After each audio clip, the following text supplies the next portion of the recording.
এইটো নহয়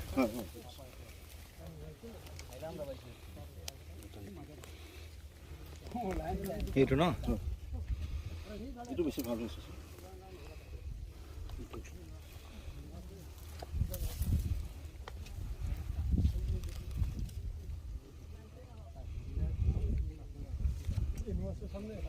ডাঙৰ মানে এইটো হেৰি ঢেকীয়াপতীয়া হ'ব নহয় আৰু আহিলে কোনখিনিৰ পৰা ওৰাঙৰ পৰা হা ওৰাঙৰ ফালৰ পৰা আছে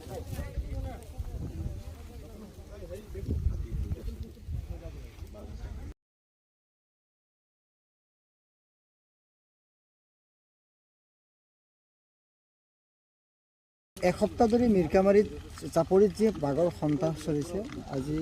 উক্ত স্থানত আপুনি উপায়ুক্ত নিজে উপস্থিত এই সন্দৰ্ভত কি পদক্ষেপ গ্ৰহণ কৰিলে আপোনালোকে আমি খবৰ পাইছিলোঁ খবৰ পাই আমাৰ বাবে ৰাইজৰ ওচৰলৈ অহাটো আমাৰ দায়িত্ব আৰু ইপিনে যেতিয়া আহিলোঁ গাঁওবুঢ়াৰ লগত আমাৰ কথা হ'ল আমাৰ ফৰেষ্টৰ ৰেঞ্জাৰো আহিছিলে আমাৰ লগত প্ৰথম কথাটো হৈছে এইটো আমাৰ ওৰাঙৰ পিনৰ পৰা আহিছে ফিমেইল বাঘ বুলি কৈছে আৰু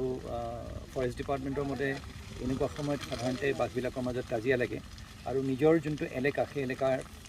যোন বেছি পাৱাৰফুল থাকে সেই বাঘজনী তাত থাকে বাকী খেদাই পঠিয়াই দিয়া হয় সেইকাৰণে বাঘ আহিছে আহি পেলাই ইয়াতে একেদিনাই 7টা গৰু মাৰিছে এটা টানি লৈ গৈছে বাকীখিনি ইয়াতে পেলাই থৈ গৈছে আৰু ৰাইজ একেবাৰে আতংকিত হৈ গৈছিলে যিহেতুকে চাৰিওপিনে আপুনি দেখিছে ইয়াত এই গোটেই কহুৱা বনবোৰ আছে সেই কহুৱা বনবিলাকৰ মাজত লুকাই থাকে ওচৰতে কোনো হ'লেও 60-70 ঘৰ মানুহ আছে তো তেওঁলোক একেবাৰে আতংকিতৰ মাজত আতংক মাজত জীয়াই আছিলে আৰু খেতিপথাৰো কৈছে ওলাই মেলি তেওঁলোক আহিব নোৱাৰে সেইকাৰণে এটা সিদ্ধান্ত লোৱা হ'ল যে আমি গোটেই হেৰিখিনি যোনখিনি বন আছে সেইখিনি পুৰি পেলাম আৰু পুৰি পেলালে যেতিয়া সম্পূৰ্ণভাৱে মুকলি হৈ যাব বাঘ সেইপিনৰ পৰা আহিব নোৱাৰিব আৰু ট্ৰেক্টৰো লগোৱা হৈছে গোটেইখিনি জ্বলাই দিয়া হৈছে আমাৰ হাতত আমাৰ গাঁওবুঢ়া ডাঙৰীয়া আছে আমাৰ গোটেই ৰাইজ লগত আছে আৰু ফৰেষ্ট ডিপাৰ্টমেণ্ট সকলো ষ্টাফ আছে মিলি পেলাই একেলগে মিলি পেলাই ৰাইজৰ লগত মিলি এইখিনি কাম কৰা হৈছে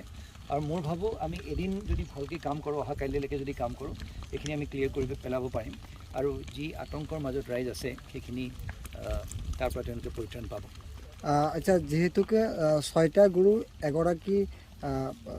ব্যক্তিৰ তাৰমানে হেৰুৱাইছে এই সন্দৰ্ভত কি পদক্ষেপ গ্ৰহণ কৰিছে এই সন্দৰ্ভত মই গাঁওবুঢ়াক কৈছোঁ তেওঁ দিব সোনকালে এটা ৰিপৰ্ট এটা দিব আমি নিশ্চয় যিহেতুকে তেওঁ আৰ্থিকভাৱে দুৰ্বল মানুহ তাৰ নিশ্চয় চৰকাৰে আমি কিবা এটা ব্যৱস্থা ল'ম